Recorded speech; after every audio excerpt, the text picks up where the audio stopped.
I bet you're wondering what's in the bag, huh? Something that has to do with this place here.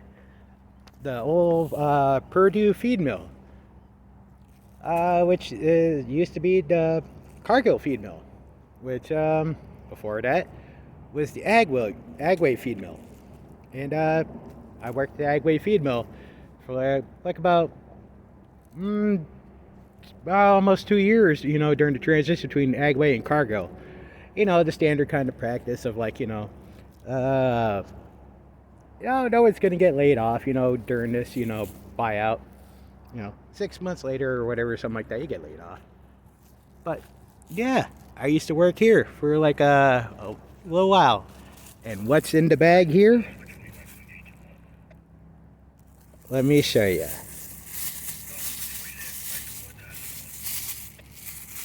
You have to scale, since I was using this for like modeling, but this is the closest thing I could find to the real thing. Look at that. Yep. That's a mining size, quarry pit size one. It's a 72-81 Terex, but we used to use a 72-31 or -51 here as a pusher and a shover here for set the hoppers and stuff like that inside to empty them out.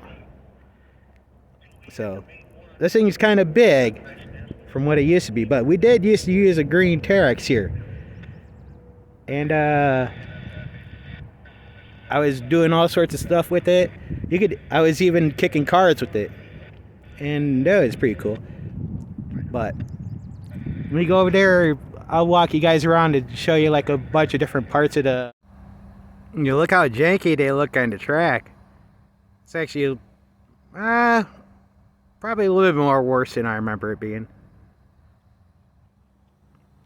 But yeah, I got a little story about working with the hoppers here, and what's happened here a long time ago. Actually, what happened next door, more likely, but some of you might remember. Looks like they switched to a lot of bagging now. I mean, they got a bunch of the shipping containers on the other side too. So they do a lot of probably like bulk feed bagging here, like the big. They look like, I don't know. I'd say like the 4 or 6 ton bags. That's what they do now, I guess. Anyway, let me go show you guys what I mainly used to do. We're out here in the front on Montgomery Street, and this is the main department I used to work at and run. This is the pellet mill right in here where we used to turn the feed into pellet. And there was 2 of them in here. And you used to be able to like have one person run everything.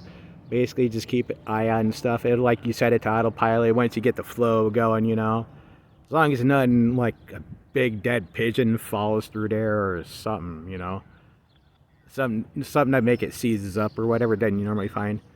That's a molasses tank over there for like whenever you got a order that needs to be sweetened up. And I don't remember what that is. I think that's maybe that tank's new. Don't remember. But there's like 15 different grain silos, or is it not grain, but 15 different silos in here, for everything that you hold. And it goes about like pretty much with that level there. And then like all the mixing, shaking and whatever is underneath there. And then so either they go up there, it gets dumped over into the holding bins and the weigh station where it gets dumped and filled up. During winter times, there's been plenty of, I think 1.5 winters up in here maybe, I don't know. But yeah, there's been plenty of times where I've had to come out here and walk out on this stuff, and while it's like blowing a blizzard because I was a little man on a totem pole, but it was alright, everything is solid. The only thing that really scares me about this place is that there is a belt elevator. And it goes up, a conveyor belt elevator that you grab onto that goes up and down. And oh my god, when you step on it going down, it is so loose, slacky. Like your heart jumps a bit. Like it's not a, I don't know if it's ever been replaced or whatever, man, but if it's not, man, that'd terrify me. Even if it's like well maintained. Alright. Let me go around to the other side. Yeah, see, like I was saying about they got shipping containers over here too. They do a lot of bagging. We used to do like 50, 100-pound bags, but that was like rare jobs. That was back when I was with Agway and then with Cargill for a while. And then Cargill laid me off. Alright, I'll get over to the other side and tell you some hopper stories over there. Yeah. This out here is the passing loop where we bring out the empties, push them out, put like one or, yeah, I think like one empty here, and then pull in like a couple more full ones, and then be able to like pass it along, you know.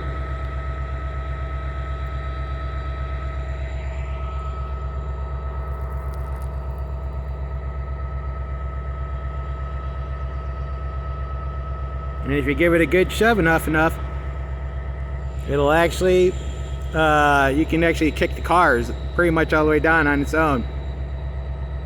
And so I've done car kicking, which is actually pretty cool.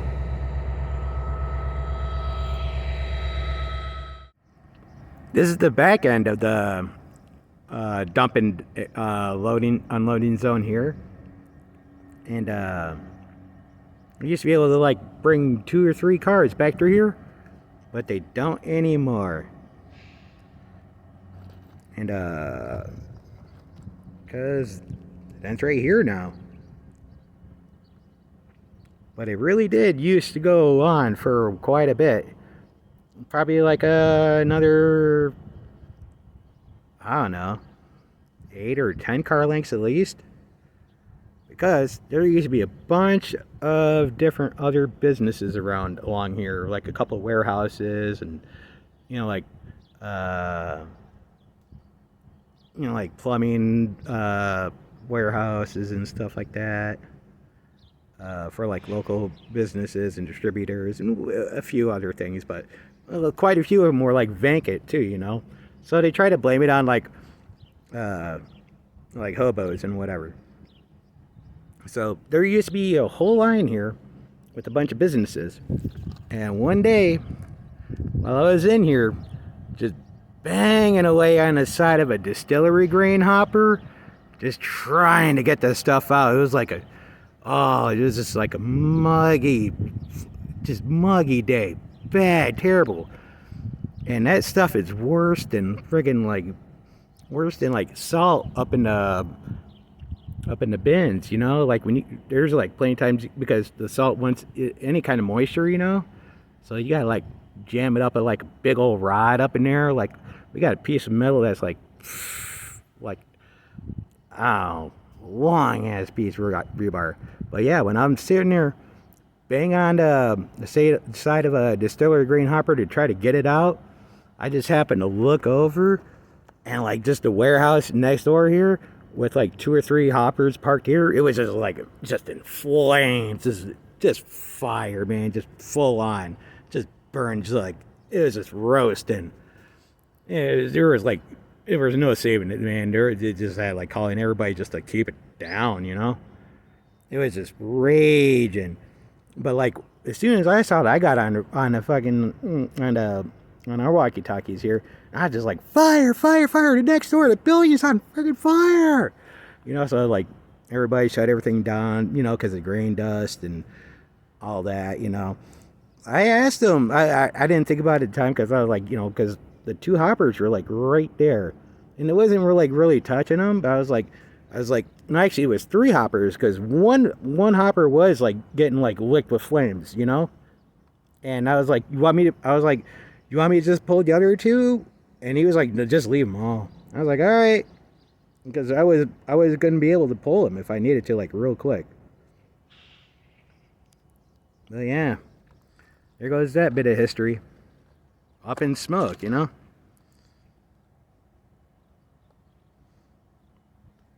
You know, we used to be able to pull a bunch of them through here. They probably got the track mobile parked in there for the weekend, you know.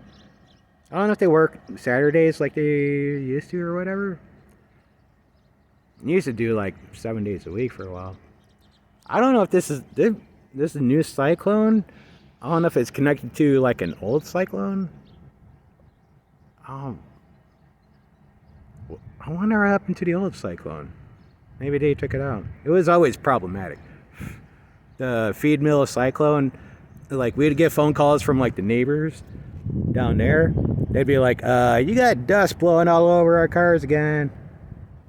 I'm like, we gotta go clean it out again. Always problematic. But yeah, distillery grain hoppers are the freaking worst to empty. They are the worst. I'd rather do like a salt hopper or anything else. Cotton seed's easy peasy, you know. Cottonseed comes right off of like those sliding trailer trucks, the the pneumatic bottom floor ones. It's been like almost 2 decades now since I've worked here. Yeah, back when it was Agway, we used to have where the Purdue sign is. Used to have a big old Agway thing on, and Cargill left it on there for a long while too. Because everybody calls it Agway. And this switch is even known as the Agway switch over here. Yeah. This place used to have a ton of pigeons. I think a couple of hawks has like been doing a pretty thorough job through there. They've been sticking over to the Lebanon Seaboard Corporation place where they make a bird feed. Yeah, that's a cottonseed hopper. Well, it says on the side anyways, you know. Easy flow cottonseed. From cottonseed to cows, apparently. That's my first time ever seeing one like that, but yeah. We used to get some like crazy woodchucks in here because they would eat all the beef, hormone and like vitamin enhanced feed. Oh my god, they used to get huge. They would attack you, like a freaking bobcat. They're like, yeah. I'm like, holy crap. Yeah. But yeah, that's a bird feed mill. Wrecking place over there. There was a shipping container, intermodal container over here that was all crumpled up. I think they probably dumped it over there or they picked it up from somewhere. One of these places over here is a coffee bean roasting place. So it really stinks like fucking like burnt coffee the last times around here. And yeah. That's pretty much a layout of this area. For what I found out that this is called the Bevere Street Yard. When they started to had to like officially talk to the crew to tell them to come down from like one point down to the other. Yeah. All right.